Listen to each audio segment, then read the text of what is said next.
Another way to use the bar for a recovery tool, for those of you who have foam rollers but refuse to use them, yes, I'm sitting on a fireplace, but this is best done on the floor. And what you'll do is you will stretch out your leg and you will roll the bar on your thigh.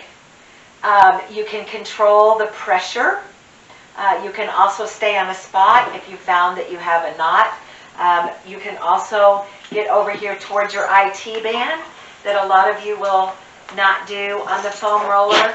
So you'll use the bar and you will roll it over your thigh muscle as your dog rolls over you and decides to make a lot of noise for you.